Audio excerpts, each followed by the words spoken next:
from there, innit? When the killer literally caught on video. Here it is then. Here it is then. Chat, let's watch this one, chat. When the killer's literally caught on video. On June 4th, 2019, a heartbreaking phone call was received by the Randolph County Sheriff's Office. We've been trying to find her for the last few days, almost a week, and we've not heard from her. What is your name, honey? Butch Smith, I'm her son. We came to do a wellness check at her house. I think I found a body. Okay, honey, we'll get an ambulance out of that way, okay? As you just heard, the caller's name was Butch Smith, sad. the son of Linda Collins. At the time of this phone call, Linda was going through a very transitional period in her life. After 10 years of service, she had just been voted out of her position as Arkansas State Senator, losing her seat in the state capitol. Moving out of my office today, I just want to say how humble I am to be your senator, how proud I was to serve you. That's the way I voted, as your conservative senator and your friend. She had also been going through a messy divorce, but Linda was a resilient person. She was able to refocus her life in just a few months. She returned to her small hometown, Pocahontas, Arkansas, a home to about 7,500 people. There, she was able to focus on her Kai's not had more people than that in his life. motel businesses, Kai's not had more people than that soaped. a Days Inn, as well as the Rock and Roll Highway 67 Inn. She was also able to spend more time with her grandchildren. Go! 39! Jingle bells! What did he just say? Wait, what? Wait. What did he say? The Rock and Roll Highway 67 Inn. She was also able to spend more time with her grandchildren. Go! 39! What did he say?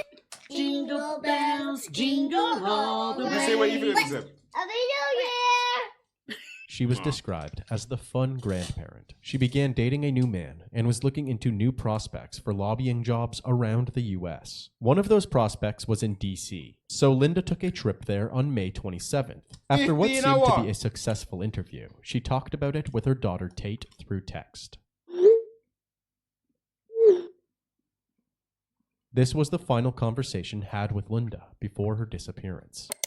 A couple of days later, Tate sent her mother a picture of a new pair of shoes. However, this time around, there was no reaction at all. Tate felt slightly unsettled by this, but her mother had said that she would be busy over the next couple days, so she tried not to assume the worst. That unsettled feeling only grew as each day passed without any response from Linda. No, I don't like this already, Tap, because yo, it's your mom's, bro. It's your mom, bro. It's your mom's, bro. Oh, you don't want anything to ever happen to your moms, bro. Bro. Yo. I don't even want to imagine. You know what I'm saying, chat? It's your mom's, bro. Nah. Linda. Tate lived just outside of Little Rock, another city in Arkansas, about 2 hours away from Pocahontas. At this point, Linda was supposed to be in Little Rock, getting ready to attend the Arkansas Music Awards. So Tate called her brother Butch to do a wellness check. Linda's truck was in the driveway, but she wouldn't answer the door. Peeking around the house and through the windows, nothing seemed to be out of place. Butch did not have his own key to the house. Oh, so the car was there? Getting ready to attend the Arkansas Music Awards. So Tate called her brother Butch to do a wellness check. Linda's truck was in the driveway, but she wouldn't answer the door. Peeking around the house and through the windows, nothing seemed to be out of place. Butch did not have his own key to the house, so just to be sure nothing was wrong, they decided to contact their grandfather, Linda's dad, who did have a key and would come back the next day. Their grandfather was a bit more investigative. He tried opening the doors on her truck and noticed that they were unlocked, something highly unusual from Linda, who was compulsive about keeping her vehicles locked. So someone's placed it back there. He also tried the back door of the house and found that to be unlocked as well. He proceeded into the home, which was under renovation. Are the kids dumb? The back door was unlocked. The kids never tried the back door. That means they left it unlocked another night all night. Fucking idiot kids. He called out her name and checked every room and closet, but to no avail. However, in the kitchen was a large stain that darkened the floor. At a first glance, there were two things that this stain could have been from: coffee or blood. Linda was a heavy coffee drinker, so it was possible that she could have dropped a pot of coffee and not cleaned it up. But why would she not clean it up? Either way, something clearly went wrong here. Butch was called to come help investigate the house as well, and he was there within minutes. After spending a bit more time investigating the house, they left out through the front door. As they left, their grandfather smelled something strange coming from the driveway. Beside Linda's truck were construction materials for the house, covered by a tarp. Butch went to take a look underneath the tarp, and upon lifting it up, a swarm of flies bombarded him. Oh my The smell gosh. was overbearing, like a decomposing dead animal. Oh my He God. looked back and saw his mother lying Oh my face God. down with her arms above her head, wrapped Oh my god, chat, that is so sad. Face down with her hands above her head. Oh my god, so sad. in a blanket. He told his grandfather that he found her and to stay away from the tarp, physically blocking him from moving toward it. That is when Butch called 911. Linda Collins Smith. We got a 911 call from a Butch Smith. The Randolph County Sheriff's Office responded quickly, arriving on the scene with body cams rolling and creating a border of crime scene tape around the house. They were joined by the Arkansas State Police soon after. Have y'all been inside the home? Yes, we have. We'll wait till my sheriff gets here, but yeah, we're gonna need in there. Okay, so there's gonna be something up with this. We are gonna need CID out here. This one's scary, Before the chat. Let sheriff, me see Kevin idea Bell, out. went inside the house to investigate. Heavy, He chat, took heavy. note of some observations from the outside of the house. In several places all around the house, he noticed mounting brackets on the walls. He had seen these types of mounting brackets before and knew there should have been cameras mounted on them. Oh, However, shit. it seemed like somebody had removed them. Oh, also, on damn. the walkway leading up to the house, there was part of what appeared to be a plastic hair beret broken off on the ground. Moving into the house, the most jarring piece of evidence was, of course, the large stain on the rough wood subflooring. With a trained eye now looking at it, it was obvious to the sheriff that this was not a coffee stain. Once the Arkansas Mobile Crime Lab arrived on the scene, they were able to take a look at Linda's body and determine that the cause of death was in fact multiple stab wounds. On the kitchen counter next to the stain Wow. was a Clorox spray bottle with a smudge of blood on the nozzle, pointing Some people to are a just cleanup not attempt. all there in Other this than world, that, you know. there weren't many clues to help investigators build a timeline of the crime. All they knew was that there was no signs of a forced entry, meaning Oh. Linda may have known the person who Oh. killed her. They also knew that she was stabbed to death in her kitchen. Her body was wrapped in a blanket to minimize the mess, and then she was dragged out of her house and put under the tarp. The next best thing that investigators could do was build a timeline of the days leading up to Linda's death. They decided to speak to Linda's inner circle of family and friends. Speaking with Butch and Tape, they learned about her job interview in DC and her disappearance thereafter. They also spoke to one of her closest friends, Tim Loggins, who was a state corrections officer for 28 years, and his wife, Rebecca O'Donnell, or What about the Beck guy for that she was short. dating, chat? I Bitch, love have a that new man. woman like a sister, and this is killing me. And I know you're upset, and I don't want to upset you anymore. Oh, I know, Miss Becky. I know it's hard. She was my best friend. I started out working for her as her personal assistant. Becky started off as Linda's personal assistant, but quickly became more than just co-workers. As Becky drove Linda around and managed her hospitalities, they became good friends as well. Becky told investigators that she had picked up Linda from the airport after her trip to DC, but was having trouble remembering the details due to misplacing her phone. I'm lost without my phone. Bless your heart, I bet you are. I think I have some screenshots in my text. Isn't that bookie, chat? You would just know the details of you dropping your friend home, wouldn't you know? Of her flight details. She's dead. Remember it? Tim had a call with Becky and Linda on the drive home from the airport. It was just simple small talk until Linda said that she was too tired to tell him all about the trip, and that they would have to catch up tomorrow. The following day, Linda texted Becky to bring lunch to the house. The two ended up arguing about Linda's new boyfriend, Rendell Wallace, who had stayed the night and left that morning. I went out there and she told me all about the night before because the man out there, Rendell, spent the night with her. I told you, what about She was him? mad at me. Why was she mad at you? I was butting in her personal life. She was talking about how the night before it had taken Rendell like 4 hours to respond to her text and calls. This is before he came over, I'm Yes. assuming. Okay. And she was kind of upset about it. And Mm-hmm. I told her she had no right to be upset. She needed to slow down and take it easy and get to know him. Well, that would make her mad. I would say, well, maybe Linda she's right. does not like. Well, she's a senator. She's telling people what to do, not getting told And what she to do. really is. She really is. Mm-hmm. You know, she was wondering if he had been with somebody else, and that's why he wasn't responding. And I just told her she was going over the top. You needed to stop. Later on, Becky I reckon it was him. I reckon it was the boyfriend. He finally got to her house. She flipped to shit. He said, "Who the fuck you talking to?" It got her hand ended up calling Linda with the hopes of making amends, but because he knew where the cameras were too. So he'd obviously been there previously. the two only ended up arguing yet again. she said something about, well, I may just go over to Rendell's or something like that. And I said, See? I thought you didn't want me in your personal stuff. Don't tell me. And she hung up on me. After this call, Linda was scheduled for a meeting at her hotel, but she didn't show up. With this information, the next logical person to look into was Rendell. Even Tim backed up Becky's story about Rendell. You know, he was probably the last person to see her. When investigators started asking around about Rendell, they quickly found out that he wasn't exactly a new guy at all. She had told Tim that before her marriage with her ex-husband, Phil Smith, she was actually seeing both men at one point. Eventually, she made her choice to pursue her relationship with Phil, but she went on to regret that decision. Just a couple of weeks before her death, Linda and Rendell reconnected and instantly took to each other. It just picked up, and we was just happy to be with one another, you know. The detectives learned that Linda loved to dance, and that it was a big part of her and Rendell's relationship. They would frequently go on dates that revolved around dancing. We went down to the Eagles and had a few drinks and danced because we loved to dance, me and her both. So we hooked up and we went down there and danced and wound up spending the night in Jonesboro at a motel. Okay. To exemplify her love for dancing even more, it turns out that she had gone to Arizona as well during her DC trip, purely to meet with her cousins. It was to celebrate her birthday, and the video that you are currently seeing sums up that excursion. During that trip, she had messaged Rendell to come meet her. So I told her I didn't have the money. Yeah. And so she said, well, I'll be in Monday. She said, I want to see you. When Linda had finally arrived home and settled in, she messaged Rendell to see if he wanted to come over for the night. She said, what are you doing? I said, nothing. I'm laying here on the couch watching TV. And she said, why don't you come over? I said, I'd love to. And we hugged and kissed, and she let me out the door and locked the door behind me. Okay. I went out the patio door. Hold on just a minute. Okay.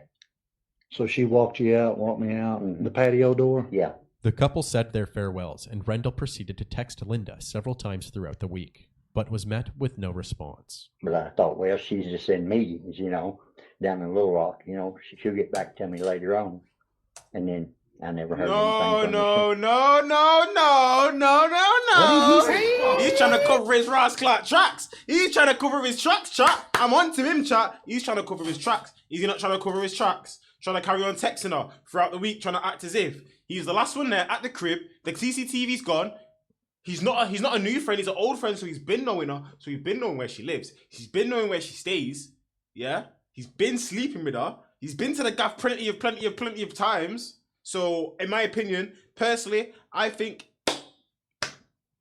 she must have cussed. She must have said some shit like, "Why you not answering your phone?" And then shit's hit the fan. The detectives that's were my getting guess mixed from now, stories that's my from early Becky guess. and Rendell. Becky said that after their argument, Linda went on to spend more That's time my with early Rendell. guess. Rendell said that the last he saw of Linda was kissing her goodbye at the doorstep before her argument with Becky. Was Becky lying about the contents of her phone call with Linda, where she said that she was going to stay with Rendell? Or was Rendell lying about the last time that he saw Linda? Or was it possible that Linda had lied about where she was going and actually stayed at home, then was met with a horrific act of violence by some random intruder? There were many questions that still needed to be answered to get to the bottom of Linda's demise, but Tim erred on the side of caution regarding Rendell. My entire life has taught me that you never, ever think you know what's going on, and no one is above anything. Rendell's house was up in the hills, in the middle of nowhere with no cell service. So if Linda had gone up there after her and Becky's argument, it would make sense that nobody could get a hold of her. But Rendell wasn't the only man in Linda's life whose name kept popping up. When the EMTs had first talked about Butch to his grandfather, they had mentioned that Linda was recently divorced to a man named Phil Smith, and that information was then passed on to the police. You said that her and Phil was just recently divorced. Okay. I don't know if you knew that. Phil was an attorney and a municipal judge for Pocahontas when he had met Linda. He quickly became a father figure to Butch and Tate, who were in elementary school at the time. As the marriage continued and the couple's careers flourished, they became what people referred to as a power couple. They opened a couple of motels together. Phil was appointed to the bench of a circuit court, and Linda became a state senator. However, behind closed doors, things weren't as smooth as they seemed. After about 10 years of the relationship, it became more of a business arrangement than a marriage. They made it work, but after about 23 years together, and new feelings for her past love interest Rendell, the couple divorced. The settlement case began, and as they fought for the ownership of their assets, bitterness towards each other grew. true. Linda had hate even that made for the them. accusation that she had caught Phil watching pornography in his office on his state-provided computer, and she used this accusation to her advantage in the divorce settlement. Phil was then investigated by the Judicial Discipline and Disability Commission, and they determined that he had improperly used court computer equipment after regular work hours at the office. He ultimately met the consequences bro. for this. He was essentially banned from being a judge in Arkansas from that Yo, point chat. on. This is what I'm saying. Why would she do that, man? Just to get her own way. She's nasty, yo. Just to get like a bit more in a divorce. Oh, I caught him watching porn on his computer. On his senator's computer, on his main computer. Why did y'all do? Why? Why? Like, why? I just don't understand it. Much. Oh my God. Dick Rider from Long Range. I caught you in 4K. Oh my God. 2 different styles. Oh my God. Glazing from Long Range. Oh.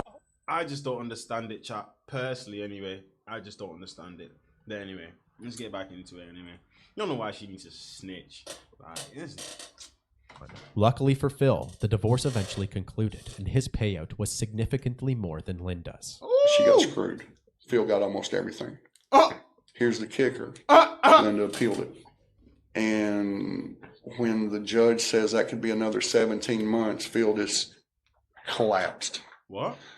Oh my God, is this never going to end?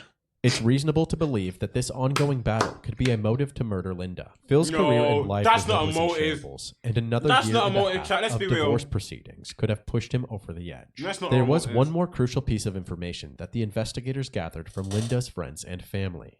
I'm going to tell you another thing. Linda was scared to death of him.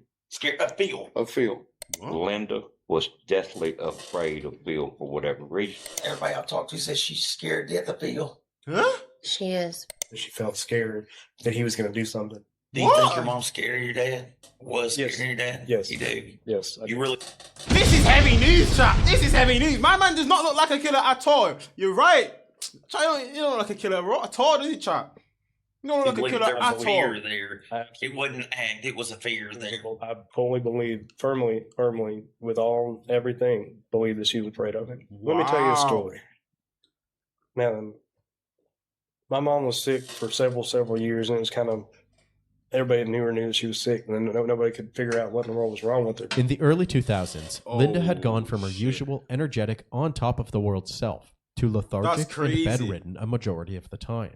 She went Chat, what do you think Phil was feeding her something bad? Do you think Phil was giving her tablets or some shit? to a It's doctor getting and heavy, got her chat. blood work done, and it revealed that she had an alarming amount of mercury in her body. There were a number of Oh, this is getting heavy, chat! It's getting where this mercury heavy! could come from. If her body wasn't processing mercury properly, it could have come from eating fish, but Linda rarely ate fish. It also could have come from her fillings, but the sheer amount of mercury in her bloodstream made that unlikely as well. The She's doctor getting said it was heavy. almost as if she had drunk a thermometer. With no clear explanation as to what had caused this, Linda was convinced that Phil had poisoned her. She thinks Phil tried to kill her. Linda told me that herself now. And said Phil done it.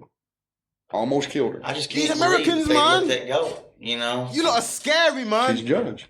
According to Becky, Phil had even darker secrets. I keep thinking she's going to get mad at me for telling this stuff. Pardon me. No. She wouldn't get mad at you, babe. Oh, that's sad because her friend feels like she's gonna be sad at her beyond her, even though she's passed away. You used to eat her. Oh. Okay, where Linda's house is. I don't agree with men that do He that. was just torture. sitting there. I think he's a stalker. I saw firsthand when he showed up at his house that day when we were moving stuff out. She was uncontrollably shaking. Let's get out of here. Let's get out of here. Let's get out of here. She's scared of him. She's scared of him. Oh, She's very that's sad, chat. I called That's Linda and I had her so on the sad. phone. If he And was she was telling me, okay, new theory. Sorry for keep pausing it, chat, but this one's got me like I don't even understand. New theory though, because remember she said that just now we was at our friend's house and he was just stood there. New theory. What's the boyfriend called again, chat? Ah shit. What's the boyfriend's name, chat? What's the boyfriend's name? Is it Randall? Randall was at the house with her because that was the last person that was with her. The last person that messaged her and the last person she replied to. Randall was at the house with her. New theory chat. Randall was at the house with her, yeah. And then he left, but Phil was stood outside watching. I almost died, bro. He knew, chat. whole time it was Pri. He stood outside watching. He watched Randall leave. He said, yeah, it's just me and you now, bitch. He went into the gaff, yeah, did what he needed to do. Stabbed her, put her in a tarp. He obviously knows where the security cameras is. He probably had a hand in fucking helping to build that house or some shit. That's my new theory anyway. Phil was there Pri the whole time. Not supposed to be there, you need leave and all that. Linda told me he could get these crazy eyes. He got these crazy eyes and looked at me and said, you stay out of it. Oy, oy. Or something to that effect. So you were kind of scared of him too a little bit. Well, yes. Linda began preparing for the worst when The it came police to just Phil. forced that one on She her. changed the locks on her doors and with the help of Tim and Becky, set up a security system including a plethora of cameras all around the house. Tim and Every Becky. corner, window, and entrance could be seen from Linda's phone or laptop. What do you suspect then? Her ex-husband killed her. Really? Oh, so this one's gonna be in 4K, chat. We literally, Much. chat. Oh my God. Dick Rider from Long Range. I caught you in 4K. Oh my God. Two different style. Oh This my one's God. literally gonna be- Glazing from Long Range. Sheriff Kevin Bell spoke to Phil Okay. over the phone, and Phil simply denied the notion that he had killed Linda. With the publicity of the case, he even sent a written statement to NBC News saying that he denied the accusations made Trust against me, him. he fully put stated, words in her I mouth. have not heard So that you Linda was- accused So you were scared of her too, wasn't you? me of trying to poison her with yeah. mercury. I certainly did not do that. The divorce was unnecessarily bitter, but I was never physically violent or emotional towards Linda. He also said, I never stalked Linda at her home, work, or any other place. Okay. While the questioning of Linda's inner circle was certainly helpful, it was mainly resulting in only rumors and accusations Yeah, going without around in any hard circles. evidence. As the investigation pushed on, 2 memorials were held for Linda. One in the state capital, Little Rock, where colleagues and political allies alike could attend and pay their respects, and one at a local church in Pocahontas, specifically for close family and friends. At the one in Little Rock, many of the attendees wore red, Linda's favorite color. Linda was a part of our weekly Bible studies, and we had great interactions with her. And it's a privilege and a pleasure to with her family and friends I think there. Oh, Father God, thank you for the folks that have turned out this morning and showing love. Looking for Phil, chat. For Linda. Linda had a core set of values that made up who she was.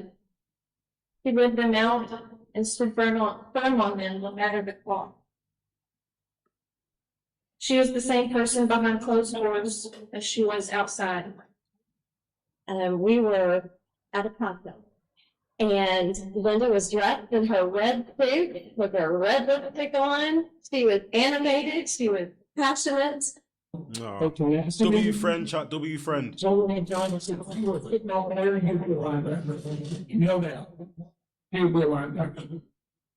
He'll move step away from the Now, I will mic. read a statement prepared by the family and answer a couple of questions the best that I can. The family statement. We want to thank everyone for the outpouring of love and prayers during this very difficult time. We ask for your understanding and being. No disrespect to the family and that, but I want to know who killed her, bro. She would always go above and beyond for people in need. At this time, the family is not taking questions and directly go to the investigating proceedings. In the time between the first and second memorial, Tate did some investigating of her own and was able to gain access to her mother's email. Linda's email was linked to her home security system, so anytime movement was captured on the cameras, she would be alerted. Looking through her 4K. inbox, Tate discovered that on the day her mom was likely murdered, there were several alerts. She informed the detectives, who were able to gain access to Linda's security system account in Beautiful. hopes of reviewing the camera footage. However, someone had logged into Linda's account the same day as her murder and deleted any footage from that day. Whoever did this was likely the same person who removed the cameras themselves, anything to cover their tracks. The detectives proceeded to contact the company behind Linda's security system and issued them with subpoenas and search warrants. 2 days later, a package arrived at the police department containing a flash drive with all of the footage that was stored in the cloud from Linda's cameras. As the police worked to review this footage, visitors began to arrive at Linda's second memorial in Pocahontas. The detectives were confident confident that whoever the killer was, they were Was gonna close to pull up. Linda and would likely be at the church unless they acted quickly. beautiful Watching the timing. footage, they pieced together a timeline leading to Linda's death, including when Becky showed up at Linda's house for a few minutes to drop off lunch. It has a delay in sending. It's what's happened. 3 hours later, a blood-curdling scream could be heard from the camera in front of the garage. Later that night, footage from the same it's angle showing us. captured someone returning to the crime scene, hiding under a white sheet. Whoa. Continuing through the hours of footage from multiple different cameras, they finally hit the jackpot. It turns out that upon removing the cameras from their mounting brackets, they can still operate using battery power. After being Whoa. thrown into the bottom of a bag, one of those cameras captured none other than Becky O'Donnell. Both It was the best friend! What did he say? It's the best he made. The same person sat there saying, I feel sorry, I feel bad about this, I feel bad, I feel bad, I feel bad. hiding under a white sheet. Continuing through the hours of footage from multiple different cameras, they finally hit the jackpot. It turns out that upon removing the cameras from their mounting brackets, they can still operate Put the using knife! battery. Put the knife in the Upon removing bin! the cameras from their mounting brackets, they can still operate using battery. Look at her face, After it's being so thrown kosher. into the bottom of a bag, So one of those kosher. cameras captured none Look at her other than face. Becky O'Donnell. Both She don't her even and care. the knife she is seen holding, covered in blood. From an outsider's perspective, this may seem like a shocking twist, but Becky was actually on the detective's radar since their first interview with her. Oh my god. I know, Miss Becky. I know it's hard. She was my best friend. I started out working for her as her personal assistant. Probably treated Apparently, like shit. during this moment, even though Becky was letting out emotional sobs, no tears were coming out. This wasn't the only red flag that was revolving around Becky. Do you have a home phone? No. Just to Remember, Yeah, I lost that today. I lost that. it today. Becky had allowed the investigators to look at her phone records to help build a proper timeline. Her records indicated that she had actually used her phone throughout the time that she said that she had lost it. There were also discrepancies between her statements and Tim's. Tim said that since Linda's disappearance, Becky had been going over to the house nearly every day. Becky's been going by her house about every day, knocking on the door and Oh, calling he her and stitched texting up her by and, accident. hey, answer, we're getting worried. Meanwhile, husband Becky stitched up by somehow accident. couldn't recall which day she had been back to the house. What day was that you went back to her house? I don't know. It seemed as if she didn't want the investigators to know that she was going back to the crime scene not the best he frequently. As the made. investigators learned more about Becky, they best found he out that this made. wasn't the only time that Becky had been caught up in Nah, somebody's Chuck, murder. I ain't even going. In It's the best he made, 2007, bro. she had faced accusations of plotting to have her now ex-husband murdered. One of the couple's friends had alerted him that she was offering $50,000 to have somebody kill him. But Becky explained to the police that she was intoxicated and wasn't actually serious about it. It was her word against theirs, so she was never charged for anything. The investigators later expressed their suspicions to Butch and Tate. You know, I talked to Tim and Becky, and I gotta tell you something, Butch. There's things that ain't adding up there either. I felt like for a while there was something fishy between the two of them. I'd never heard of these people until divorce time, and all of a sudden they were all up there in their business and helping move furniture and do stuff, and I'd never met these people before. None of these strange inconsistencies, nor her past actions, Scary could for explain kids. what Becky's motive might have been for killing Linda. The detectives kept probing Butch and what's the Tate, and they motive? learned that in the weeks leading up to Linda's disappearance, they had noticed money coming out of their grandpa's bank account. My grandpa just recently started seeing money coming out of his account that he didn't authorize. My mom wouldn't just take from my grandpa. That's not something that she's ever done. According to Becky, Linda trusted her so much she would allow her to manage any financial business, including signing her name on checks. A lot of times Linda have me sign checks or something, or go get her cash or something. So money's She the was on her motive. account where she could sign. You could sign her check. No, she would just have me sign her name. Oh, you were signing her name. Yeah, she Oh, would. Money's the Becky, that motive, was a Chuck. smart thing to do. According to the detectives, however, Becky had been stealing from Linda for many months, from not only her father, but also from her motel business. They believed that because Linda was traveling so much, she hadn't noticed any suspicious activity in her finances. But once she came home from DC and Tate informed her of the checks, Linda confronted Becky, leading to a fatal argument. The investigators needed to move swiftly if they wanted to intercept Becky before she arrived at the memorial. This As they one's approached sad. closer and closer to the church, the lead state investigator finally gave them the green light. The police pulled them over and arrested Becky right outside You the memorial silly circus. cow. She was then brought down to the police station for questioning. I bet you sit right here. I'll lay it all out there for you, okay?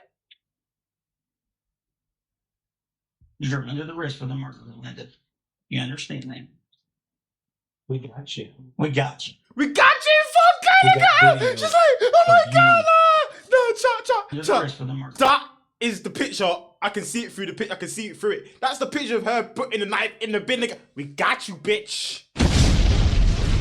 Yeah, we got you. We got you. Oh my god. You understand that? Look, you can see her putting it in the bin. We got you. We got you.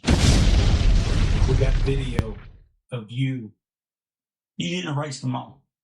We got you. Becky requested a lawyer immediately, so the questioning didn't last long. Tim showed support for Becky while she was in jail by calling her consistently. I love you. I love you. I believe in you. You got a lot of people. I know that, honey. Baby, they're that good. They're that powerful. The stuff they have made up on me right now. If I was on the outside looking in, I would say, oh, wow. Okay? After months of negotiation, the prosecutors offered to drop the death penalty if Becky pled guilty. Before accepting this offer, Becky's attorneys reached out to Tim and made him sign a non-disclosure agreement. Becky wanted Tim to hear the truth before pleading guilty. Tim was informed that Becky had in fact killed Linda. Tim was devastated, but he was even more devastated when the news broke about Becky confiding in her cellmates, conducting a murder-for-hire plot to kill Phil and his new wife. Her fellow inmates were reportedly due to be released from prison soon, and for payment she told them that there was gold and silver in Smith's home that was theirs if they agreed to do the job. Instead, they had brought the authorities proof in the form of a fake note that Becky had written to give them to plant on the scene after Phil had been murdered. O'Donnell tried to get several of her fellow inmates to murder Linda Collins' ex-husband, Phil Smith. That never panned out because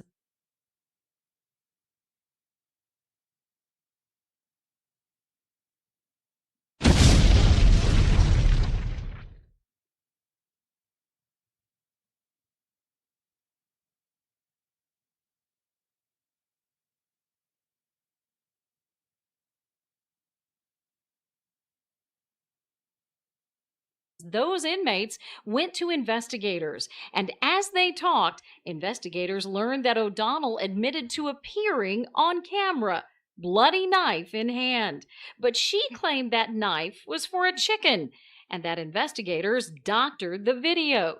Becky ended up accepting the plea deal, confessing to the murder-for-hire plot, as well as the intentional murder of Linda Collins. Ma'am, do you have anything to say to the family? 50 years in prison. That's the sentence for Rebecca O'Donnell. Here she is, silent, as she leaves the Randolph County Courthouse where it was handed down. O'Donnell pleaded guilty to killing former state senator Linda Collins, who was found dead outside her Pocahontas home last summer. She admitted that she intentionally killed Linda Collins Smith. She also stated that she concealed her body after she killed her. Defense attorney Lee Short says his client appeared solemn in the courtroom. She was sentenced to 40 years for first-degree murder and 3 years for abuse of a corpse. She also pleaded no contest to 2 murder solicitation charges in Jackson County, facing a 7-year sentence for each. Those 7 years ran concurrent to each other, but consecutive to the 43. So we've got a total of 50 years that she pled to today. Rebecca O'Donnell, aka Becky, was convicted in August of 2020 and was sentenced to 50 years behind bars.